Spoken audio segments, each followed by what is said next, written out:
touch on some aspects of the Constitution to bring them in line with current realities, particularly with the era of artificial intelligence. We are taking one senator per state because we are talking about a constitutional amendment. One senator per state, and then we are also taking one senator representing each geopolitical zone. All right, so on this plan to amend the Constitution, let's talk about some of the issues that came up on the floor in the House, for instance. There was this bill that proposes constitutional alterations for a transition to parliamentary system of government. Now, this bill, the House seeks to provoke a national conversation about the future of Nigerian governance system to ensure robust public debates, stakeholder consultations, expert analysis, and a thorough and informed decision-making process to raise awareness about this significant development and encourage constructive dialogue on the potential implications of these proposed constitutional alterations. The future of Nigerian governance rests on informed public engagement and responsive and responsible leadership. Now, he goes on to say that the fundamental changes outlined in the bills include: 1, parliamentary system, replacing the president with a prime minister to serve as the head of government and establishing the office of the president as a ceremonial leader. These elective offices are to be chosen from the elected members of the legislature. 2, legislative elections, shifting the process of electing governors and chairmen of local government from general election to voting within their respective legislative bodies. And 3, streamlined administration that's potentially reducing bureaucratic hurdles and fostering closer collaboration between the executive and legislative branches. The House thinks that their conviction is streamlined executive branch, which replaces the president and vice president with a prime minister, and the cabinet from the legislature could lead to a smaller central government, reducing salaries and administrative expenses. They also do have perspectives on the local government matter, by the way. So, but that is what we plan to discuss, among other things, this morning with Dr. Samson Osagie, who joins us virtually this morning. Now, you may remember him. He was a member of the House of Representatives, former chief whip, is also a development consultant. Good morning, and thank you for joining us on the program today. Thank you, Tambale, for having me on this program. Thank you. I was actually the minority whip, not the chief whip of the House. Yeah, minority whip, House of Reps. I thought that was what I said. That's what was in my head, but maybe a different thing came out. Maybe you are thinking of something that is in the future. Okay, not a bad idea. Thank you very much for having me. Yeah. Now that this bill is here, it's going to be a big one. It will have an impact if it eventually sails through. So tell me, as one who's been in the House before, what do you think of this bill?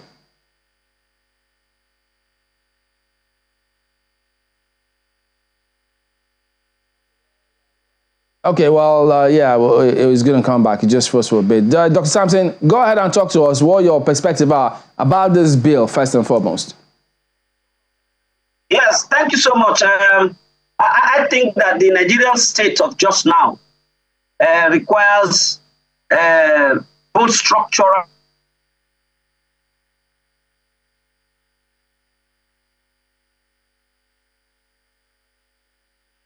Okay, so don't worry, we'll just sort that out and he'll come back to us on that matter. So he's talking about, we'll get his perspective though on what he thinks about this huge amendment. Now that's not the only thing. You heard the president of the Senate there talk about AI. They will also be amending the laws to find how they can incorporate that, because I mean, they've talked about how they want a global regulatory body for AI because of the huge implications that it's got. So those are some of the issues that we'll be taking on with Dr. Samson Osagie this morning on the program. So we'll sort that out in just a moment. And of course, they also talked about shifting the election of governors and local government chairmen from general election to votes within their respective legislative bodies. And they're saying this could save billions that are spent on state and nationwide campaigns. Yeah. Okay. Dr. Osagie, go ahead, please. I'm back. So I believe that I'm one of those who believe that the structure of our government needs to be tinkered with. It is not working. There is no doubt about the fact that the current government is too heavy for the socio-economic development of our nation. And I think that a parliamentary arrangement will streamline functions of government and ensure accountability. If you watch the British Parliament, debating issues and questioning the ministers and the members of cabinet, you will see a measure of a government that is working and accountability being delivered almost on a daily basis during debates. So apart from making government leaner and therefore saving resources and cost of governance, it makes for more accountability, as the head of government will continuously have to give account of the stewardship to the parliament. So I support it, and I think that I will make a contributions to the constitutional amendment process in writing in order to support this move. It is worthy of being looked at because our government is not working both at the national level and at the subnational level. It is not because those who are there don't mean well, but there is a structural challenge, for our nation. Mr. Osagie, I want to be able to ask you, about the structure that is in place right now. Are you saying that with the presidential system of government that we operate right now, it's absolutely impossible to cut down the cost of governance? Do we have to change to parliamentary to be able to do that? Yes, it is absolutely possible. It is not because I was part of the system. I spent 8 years in the House of Representatives. But what is more important is not whether I'm part of the system. It is what will work for the country.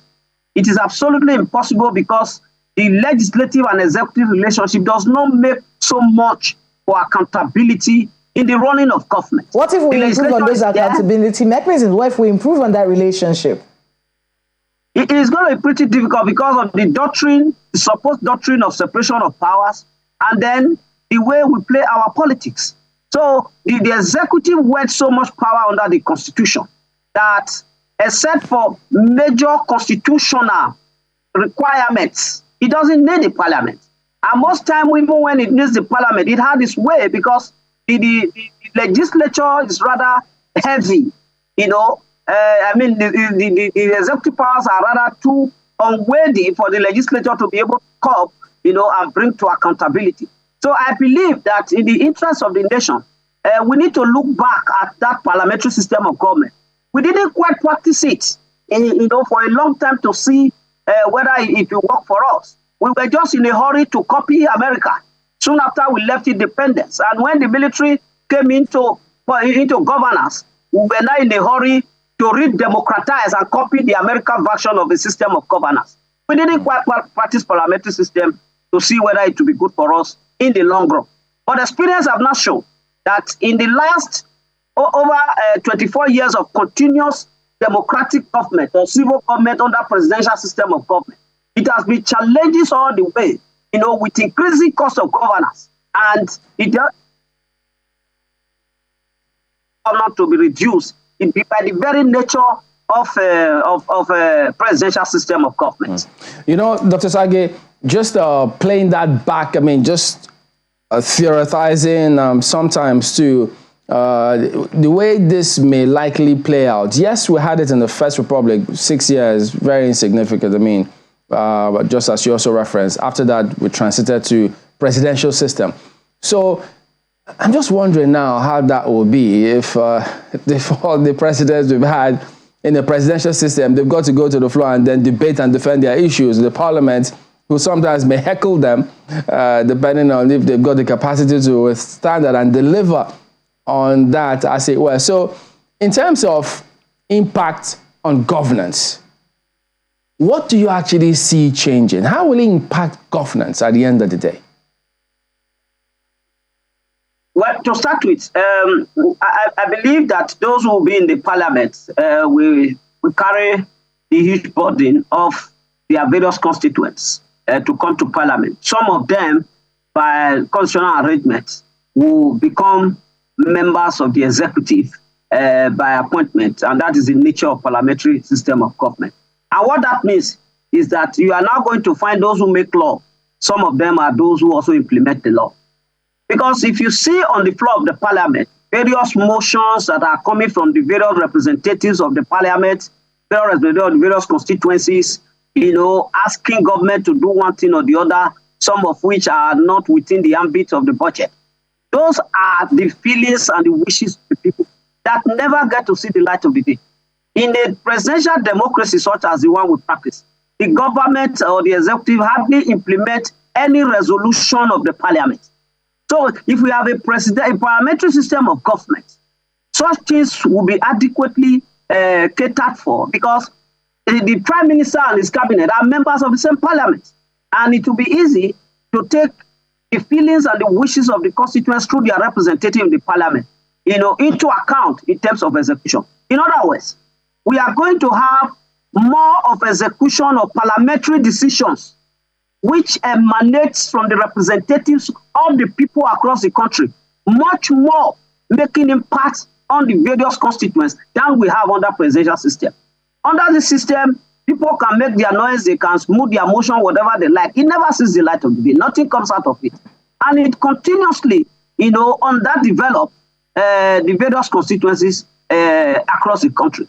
So I believe that the parliamentary system of government will focus more on implementing the decisions of the Parliament, which are more in tune with the needs of the people, rather than what we have strictly constrained in the budget proposed by the executive alone. And at the end of the day, even though the parliamentarians make input into the budget, the executive select and choose which to implement under the guise of paucity of funds. So it will implement on governance, I think, very much, and it will impact on development again.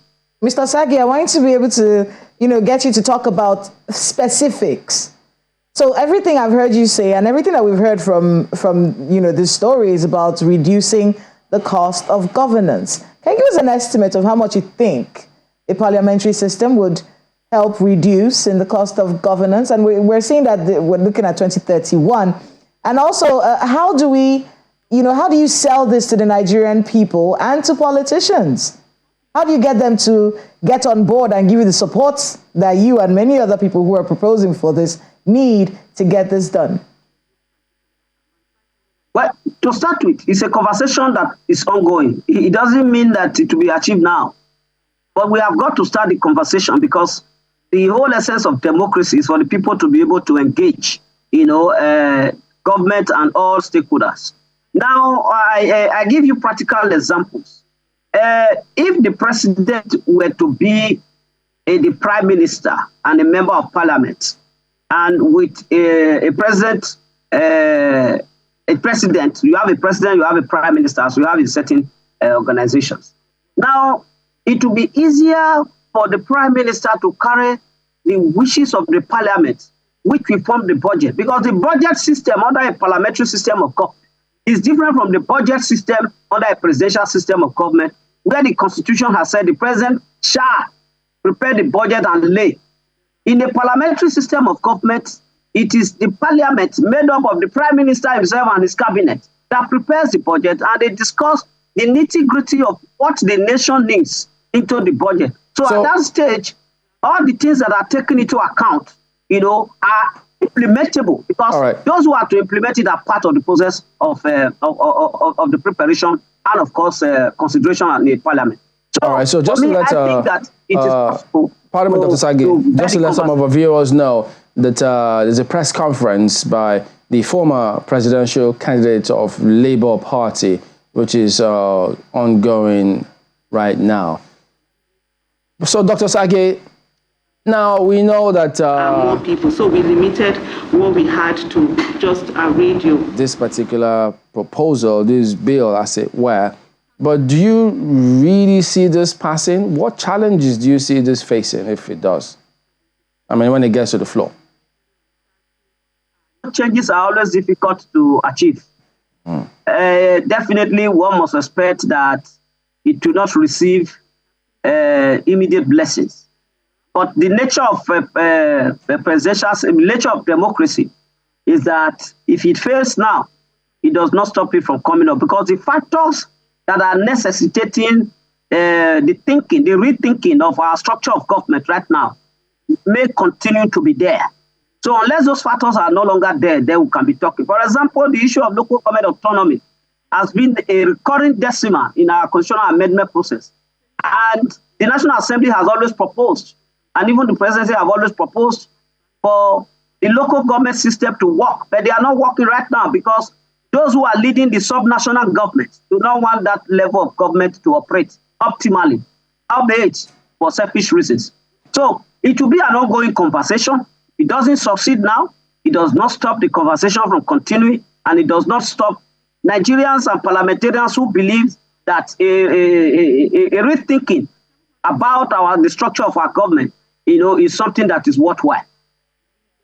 Okay, but 60, we understand about 60 lawmakers are actually rooting for this.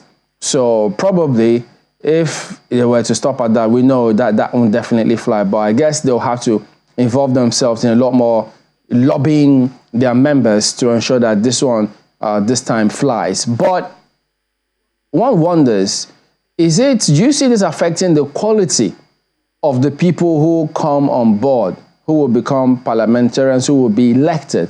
Because, I mean, there are times that sometimes you don't see your constituency or people who represent you contribute the way you want, or sometimes you just feel what's going on. So is that likely to change in any way whatsoever if we switch to this system? Of course, it will affect the details of the delimitation of constituencies and the number of parliamentarians that will be required to be in the national parliament. It definitely will lead to that, because it will amount to a serious restructuring of the representation system, for the parliament, because whoever goes to the parliament has a chance of becoming the prime minister, secretary to the government, in whatever capacity.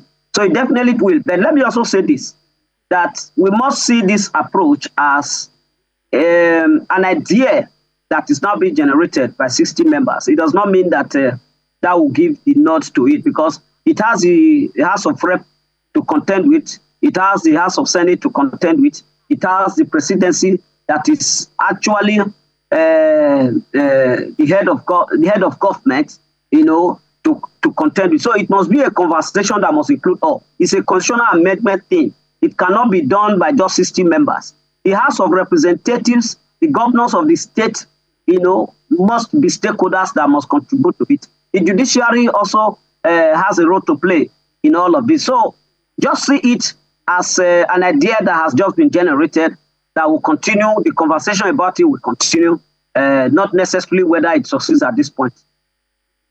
Well, Dr. Osagie, one of the questions that comes to my mind is a product of a report, a research work dated February 1966. The Nigerian Opinion said, in short, the rulers used power that they held constitutionally to do unconstitutional things.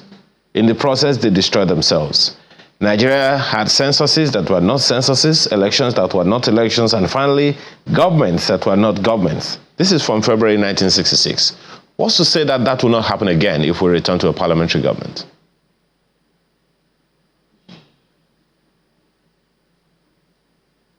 Dr. Osagie, can you hear me?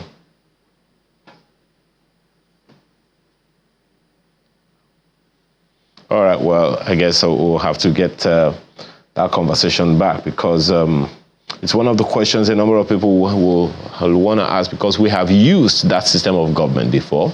We have run a parliamentary system of government for a few months, as Chamberlain put it. And for whatever reason, it didn't really work. We used it for 6 years, by the way, and it didn't, really work. So what happened? We had a prime minister, we had a ceremony of president, as is exactly as it's been proposed now. In fact, the system had kind of been running before the full transition to the civil rule of 1960 that began in 1960 with the lowering of the Union Jack.